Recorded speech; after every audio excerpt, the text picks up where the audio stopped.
Kabupaten Sukabumi, daerah yang memiliki luas 11,72% dari luas wilayah Jawa Barat ini sering disebut dengan julukan tanah yang disukai, dengan ibu kota Palabuhan Ratu. Masyarakat Kabupaten Sukabumi memiliki kebanggaan tersendiri akan daerahnya karena memiliki lokasi wisata yang lengkap seperti gunung, rimba, laut, pantai, sungai, dan seni budaya atau biasa mereka sebut dengan julukan Gurilaps. Bukan hanya wisatawan lokal, berbagai wisata yang ada di Kabupaten Sukabumi ini juga menjadi sasaran berlibur dan juga edukasi bagi wisatawan mancanegara. Halo pemirsa, apa kabar? Kumadamang, Sampurasun. Kali ini saya Jondi, asli putra Kabupaten Sukabumi, tentunya ingin mengajak Anda pemirsa untuk menikmati salah satu objek wisata yang terkenal di Kabupaten Sukabumi. Namun pemirsa, bukan hanya terkenal di Kabupaten Sukabumi, hingga ke mancanegara. Yap, pemirsa, Geopark Ciletuh. Setelah ditetapkan oleh UNESCO sebagai Geopark, Ciletuh terus berbenah untuk meningkatkan potensi yang ada. Nah pemirsa, bagaimana serunya berwisata di Geopark Ciletuh? Ayo ikuti saya, hayuk ngiring.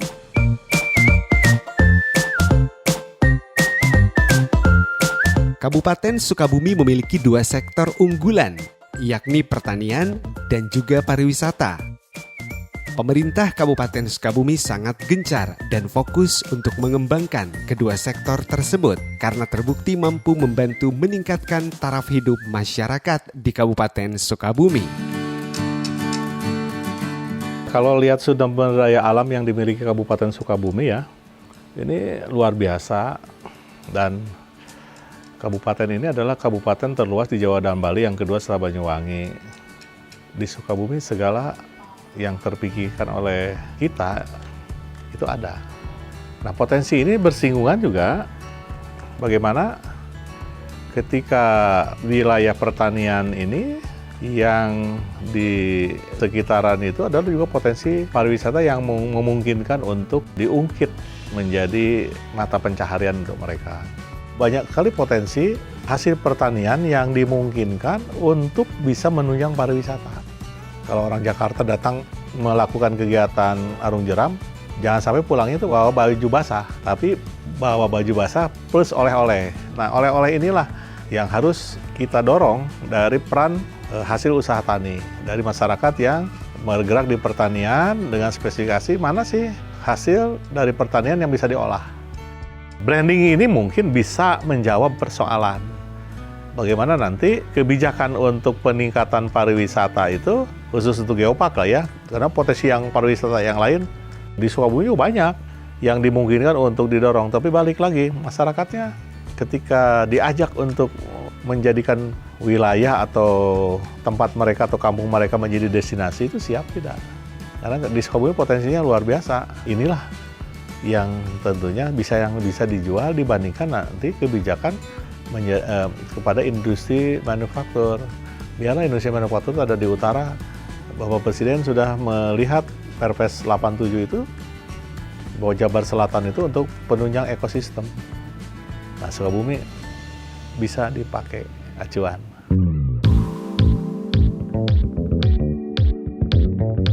Nah pemirsa, lokasi pertama yang akan saya kenalkan kepada Anda adalah Geysir Cisolok yang terletak di Kecamatan Cisolok. Kalau dari Palabuhan Ratu, kira-kira kita membutuhkan waktu 30 menit untuk bisa sampai di objek wisata ini. Geysir adalah sejenis mata air panas yang menyembur secara periodik, mengeluarkan air panas dan uap ke udara yang muncul karena adanya proses hidrogeologi. Geysir Cisolok digunakan sebagai kawasan wisata untuk pemandian air panas. Beberapa dari mereka percaya jika mandi di air panas ini akan mampu mengangkat beberapa penyakit kulit. Wah, meskipun weekday, pengunjung di sini tidak pernah sepi loh pemirsa. Selain itu, di sini juga disediakan ruang untuk berkumpul apabila Anda datang berombongan. Dan juga jangan takut basah ya pemirsa, karena di kawasan wisata Geyser Cisolok juga banyak pedagang yang menjual pakaian. Nah pemirsa, ada kejutan nih buat pemirsa. Konon katanya masak apapun bakal mateng. Nah saya udah punya kejutan nih buat pemirsa. Ini dia nih pemirsa. Tara!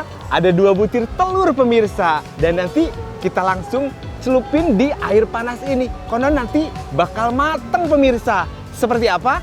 Ikuti saya pemirsa. Tetap di Geyser Cisolok pemirsa.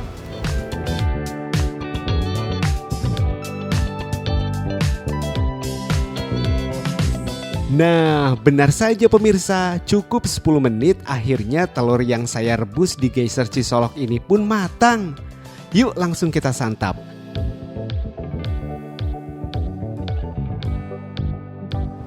Mantap sekali pemirsa, mateng.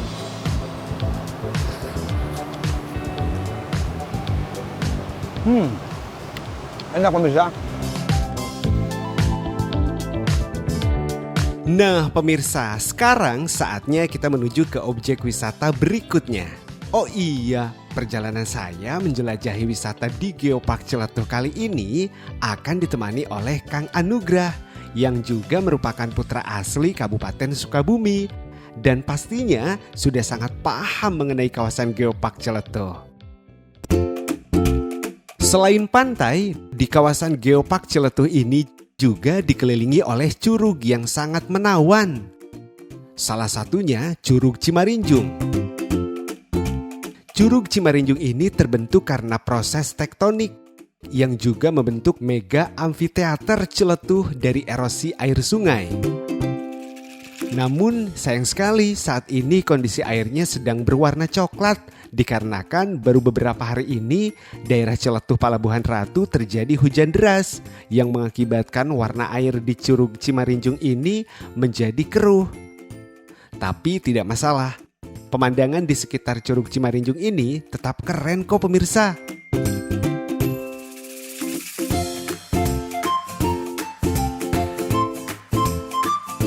Bagaimana pemirsa? Sejauh ini apakah Anda sudah tertarik untuk berkunjung ke Geopark Ciletuh Palabuhan Ratu? Sebelum menjadi geopark sebetulnya belasan tahun sebelumnya wilayah geopark itu sangat tidak dikenal. Tetapi ini adalah menjadi laboratorium lapangannya Fakultas Geologi Unpad. Nah kemudian pada tahun 2013 begitu Pak Gubernur Jawa Barat saat itu ingin punya geopark di Jawa Barat. Begitu ada keinginan punya geopark di Jawa Barat, data sudah tersedia karena penelitian dari Unpad sudah begitu banyak. Sehingga kemudian dari 2013 kemudian terus berproses sosialisasi ke lapangan 2014 dan sebagainya. Di akhir 2015 itu sudah ditetapkan sebagai geopark nasional. Tetapi waktu itu baru 2 kecamatan, yaitu Cimas dan Cilacap. Pada tahun 2014 sebelum itu ditetapkan sebetulnya sudah kita datangkan advisory mission dari Malaysia, Langkawi, yang Profesor Ibrahim Komo untuk memberikan saran-saran kepada kita begitu. Kemudian setelah ditetapkan menjadi geopark nasional 2015 dengan 2 kecamatan, datang lagi advisory mission dari UNESCO yang ingin supaya ini jangan hanya 2 kecamatan terlalu kecil, sehingga oleh Guy Martini disarankan menjadi 8 kecamatan mulai dari Cisolok, Cikakak, Pelabuhan Ratu, Simpenan, Waluran, Cilacap, Cimas. Nah, 2016 kemudian pada bulan Juni kita punya 2 sertifikat jadi 2015 Geopark Nasional dengan 2 kecamatan, kemudian 2016 di bulan Juni ditetapkan lagi sebagai Geopark Nasional dengan 8 kecamatan, 2 sertifikat itu ya. Kita presentasi di Global Geopark Network Symposium, Asia Pacific Geopark Network Symposium. Kemudian 2017 kita sudah dinilai oleh UNESCO, dinilai layak untuk diajukan menjadi anggota Global Geopark Network. Sehingga pada bulan September 2017 kita dinilai oleh mereka. Asesor datang dan kemudian pada April 2018 tanggal 17 kita sudah ditetapkan sebagai UNESCO Global Geopark dengan nama Ciletuh Pelabuhan Ratu UNESCO Global Geopark. Tagline dari Geopark adalah memuliakan bumi dan mensejahterakan masyarakat. Nah, memuliakan buminya ini kita sudah upayakan terus dan jangan sampai rusak dengan prinsip konservasi, kemudian bagaimana pemberdayaan masyarakatnya itu bisa terjadi. Pemirsa, selanjutnya saya akan mengajak Anda untuk melihat wisata edukasi yang masih berada di kawasan Geopark Ciletuh, Palabuhan Ratu, yakni Kampung Hanjeli. Nah, ini dia Abah Asep, pendiri Rumah Hanjeli Abah Asep. Sejak tahun 2013, Abah Asep bersama dengan masyarakat sekitar melakukan konservasi dan pembudidayaan hanjeli yang diproduksi menjadi berbagai olahan, mulai dari pangan hingga aksesoris. Beruntung sekali hari ini saya berkesempatan untuk menyaksikan bagaimana proses panen hingga pembuatan bubur hanjeli. Hanjeli merupakan tumbuhan biji-bijian tropika dari suku padi-padian atau Poaceae yang berasal dari Asia Timur. Oh, jadi ini Abah perkebunan hanjeli ini, Ya, Abah? betul. Ini luasnya sekitar 5.000 sampai 1 hektaran lebih. Kita lokasinya bukan hanya di satu tempat aja sih. Kita ada di sebelah kanan juga di sana Ada di beberapa banyak tempat lokasi. juga ya, Bah? Betul, betul. Berarti luas sekali ini tanaman hanjeli ini ya, Bah ya? Alhamdulillah. Nah, ini kita mau panen nih. Kebetulan ada Teh Koya. Oh iya. Teh Koya iya, ini Bah. ketua KWT kita. Nah, ini cara panennya kita menggunakan ani-ani atau Ani-ani. etem kalau bahasa Sundanya. Oke. Nah, ini kita praktek langsung bagaimana cara panennya. Ada 2 cara sebetulnya. Ada 2 cara ya, Bah Ya, pertama pakai etem, satu ya pakai golok. Kalau pakai etem itu kan semuanya panen, sudah pada tua semuanya, udah Iya. siap dipanen, itu baru pakai golok. Tapi kalau sebagian ada yang masih muda, nah Masih itu muda, kita pakai menggunakan etem ini ya, pakai Bah? etem ini. Jadi kita pilih-pilih sebagiannya. Mau cobain belajar Boleh, Bah, ini. etemnya?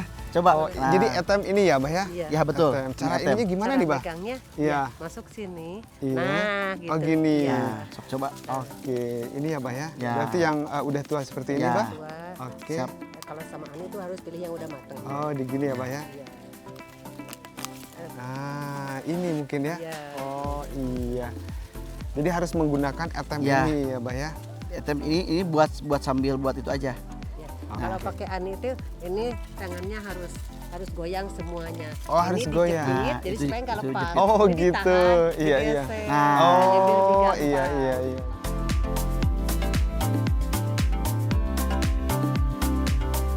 Proses pembuatan hanjeli pun cukup sederhana. Setelah dipanen, biji hanjeli kemudian dijemur. Lalu dilakukan proses penumbukan. Selain diolah menjadi bahan pangan, hanjeli ini juga diolah menjadi berbagai jenis aksesoris yang tak kalah indahnya pemirsa. Biasa disapa dengan panggilan Bu Haji. Di rumah aksesoris hanjeli ini, Bu Haji akan mengajarkan kita bagaimana cara membuat kerajinan dari hanjeli seperti gelang, kalung, tasbih, tas, dan lain-lainnya. Harganya juga terjangkau, mulai dari Rp10.000. Abah Asep juga mengajak saya untuk mencicipi aneka olahan makanan dari hanjeli. Dan yang membuat saya kagum, yakni meskipun berada di desa, ternyata SDM di sini juga tidak kalah dari tempat-tempat wisata yang lain. Salah satunya adalah Teh Wati. Teh Wati ini merupakan tour guide di desa wisata Hanjeli. Teh Wati seringkali menggunakan bahasa Inggris kepada pengunjung untuk menjelaskan beberapa hal mengenai desa wisata Hanjeli.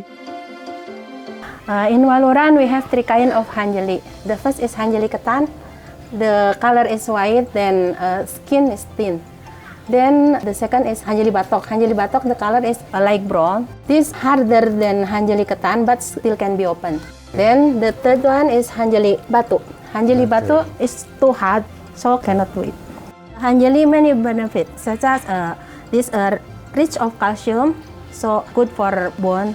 Then also gluten free, so safe for diabetes. Nah, saat yang dari tadi saya tunggu-tunggu nih pemirsa. Menyantap bubur hanjeli.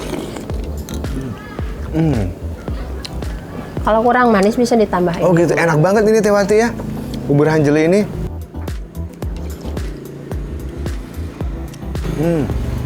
Pakai gula aren asli. Asli ini ya, Asli. gula ini. Jadi manisnya pun manis asli dari gula aren ini ya, Mbak. Pakai ini yang putih-putih santan. Santan Santannya ya.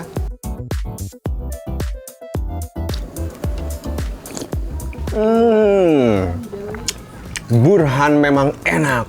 Bubur Hanjeli hanya di Waluran. Hanjeli, Hanjeli, Hanjeli, ayah di Waluran. Kalau Anda ke Geopark Ciletuh, jangan lupa untuk mampir ke Puncak Dharma ya pemirsa. Di sini Anda akan melihat keindahan Geopark Ciletuh secara menyeluruh, pemandangan dari Puncak Dharma. Nah pemirsa, kumaha hoyong amengan ke Geopark Ciletuh Palabuhan Ratu. Hayu urang ngiring ke Geopark Ciletuh Palabuhan Ratu.